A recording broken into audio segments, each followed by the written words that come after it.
Greetings, Wildcat Nation. I have with me today the elite golf team, coached by the one and only Mr. Stewart.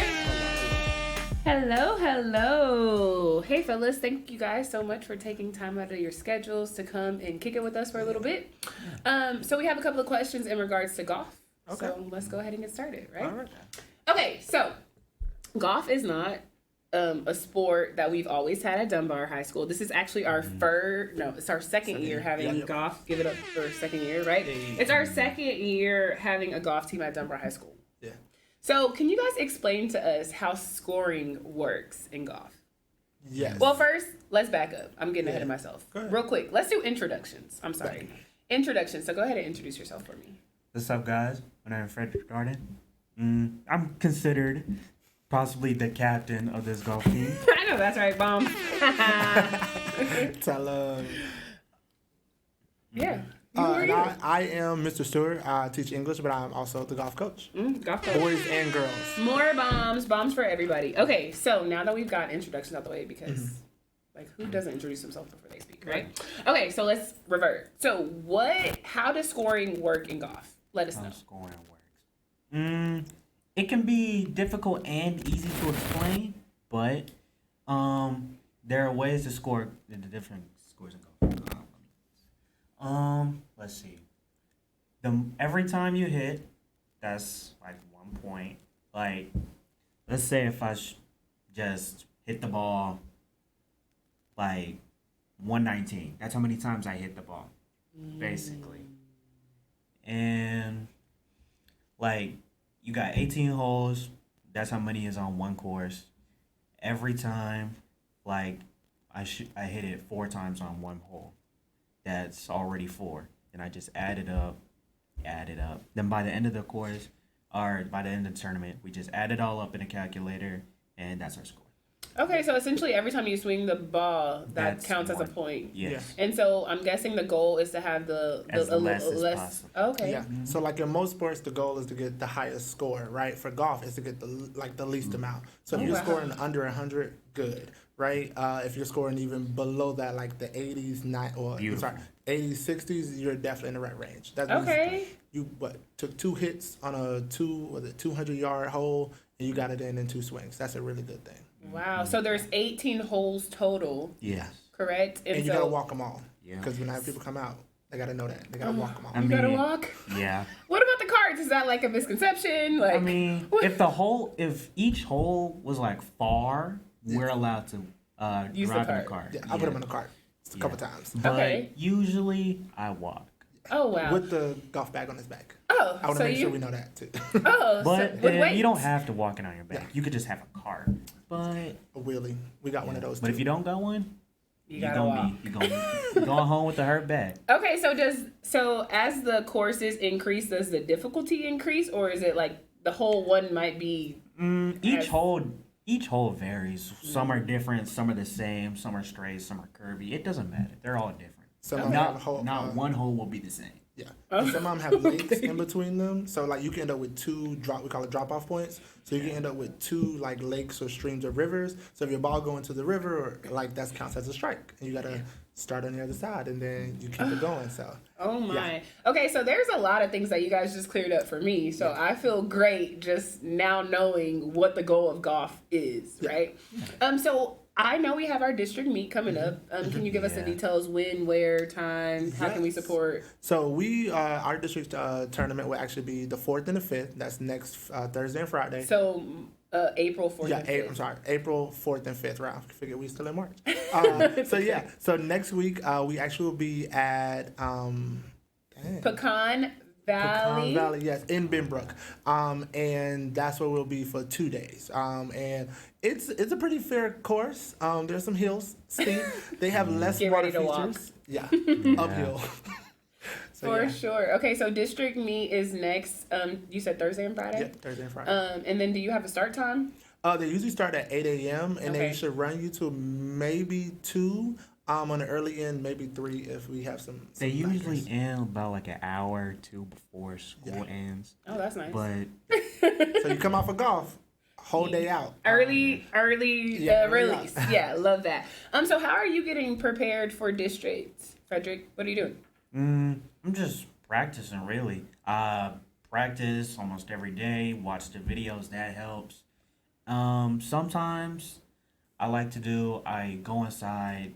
Sometimes just sweep the floors if I'm swinging my club. Okay. And almost any form of swinging something can count. Okay.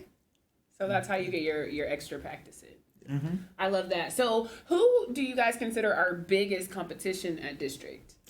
At District, Benbrook is our biggest competition. Benbrook, Yeah, they got like four. Like last year, they had like 3 teams. So they had like 2 boys. Four. 2 boys, 2 girls teams. So like the chances of winning is a lot more for them. Yeah. And their players are good too. So respect to Benbrook for that. So Benbrook is our biggest competition. Yeah. Okay, that's cool. But we're our own competition, so don't even worry about Benbrook. Don't even worry. Stepping on them. Okay, so what has been you guys' favorite memory for the season thus far, since it's kind of coming to an end? What has been y'all's favorite memory? Favorite memory? Yeah. I'd say my favorite memory would probably be my very first tournament. Okay. That'd probably be my favorite memory of all time. Because on my first tournament, I was like, whoa, I'm really doing this. Like, this is happening. I'm a little excited. This happened for real. I love that. What about you, Mr. Stewart?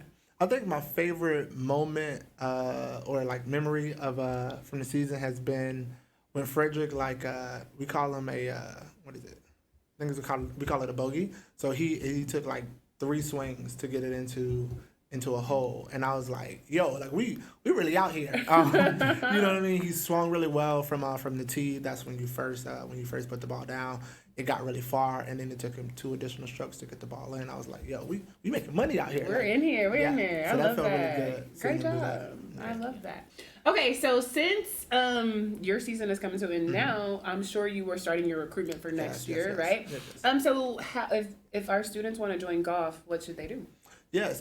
First off, contact me. Right, I'm up in the freshman wing or the NX. But also, if you see me around, come talk to me. If you are doing other sports at the same time, let me know so I can like try to work with those coaches, because I know that I had some potential baseball players, potential girls soccer players. I need more girls on the team. Yes, golf is for girls too, ladies. And there's a lot of scholarships for golf in general, right? That's one of the biggest things I try to promote with kids. We do have an extra coach, right? So we go off-site, we get coaching. That's another way in which we can get more kids involved, but also like the equipment, you don't have to buy anything. Either we can get it for you or we already have clubs. And after all the testing is done, I'm going to have an interest meeting at the end of the semester before we leave, and then I'm also going to have another one when we come back at the beginning of the school for fall. Okay, because golf is year long, essentially, right? Because there's a fall team and also a spring team. Yep. So, ladies and gentlemen, if you want to join the golf team, definitely reach out to Mr. Stewart. Do not be intimidated. Yeah. Do you take first-time players? Yes, absolutely. All first-time players. Yeah, all first-time players. So, if you've never played before, don't be intimidated by it. Come out. Mr. Stewart and Frederick will help you guys. Yeah, get your swing right. We got the, what we call it? At least try. Yeah. We got the best swing in the East right now. I know that's right. Yeah. The best swing of the East. I love that. Okay, so as we start to wrap up, we asked everyone this question. Okay, it's not related to golf. Oh, okay. Okay. So, what is your favorite song of all time? And you can only pick one. Favorite song of all time. I'd have to say Realist in It by Lil Baby. Realist in It by Lil Baby. Okay. Okay, have I heard that one? Realist in It. Realist in It by Lil Baby. I'm gonna have to How check does it that go? one out. Yeah, give us a little 5 seconds. A couple lyrics you can't sing. No pressure. We'll add it. Yeah. Don't worry, no worries. What about you, Mr. Stewart? What's your favorite song of all time? It depends on the moment, right? Because if I'm looking at hype, it's probably Dreams and Nightmares. Oh, right? yeah. At the end of the day, Meek Mill, he killed that album. Absolutely. But it's also on a more reflective tip. It is also Rose by Aretha Franklin, and it's just. It gets you in the moment to know, like, even though you from the gutter, you got your shine. So I love that. Those are 2 definitely different extremes as well. So that's crazy. But fellas, thank you again so much for rocking with us today. We appreciate you spending time. Good luck next week at District Golf Meet. We are rooting for you. Bring it home. All right. All right. Peace. Thank you guys. Greetings, Wildcat Nation. As you can see, the media team has been hard at work. We have one task for you all, though. Make sure to subscribe to our YouTube channel. The channel is Dunbar HS 5700. Make sure to go and subscribe. And be sure to follow us on all of the social media platforms, Twitter, Facebook, and Instagram. Definitely. We hope to see you there.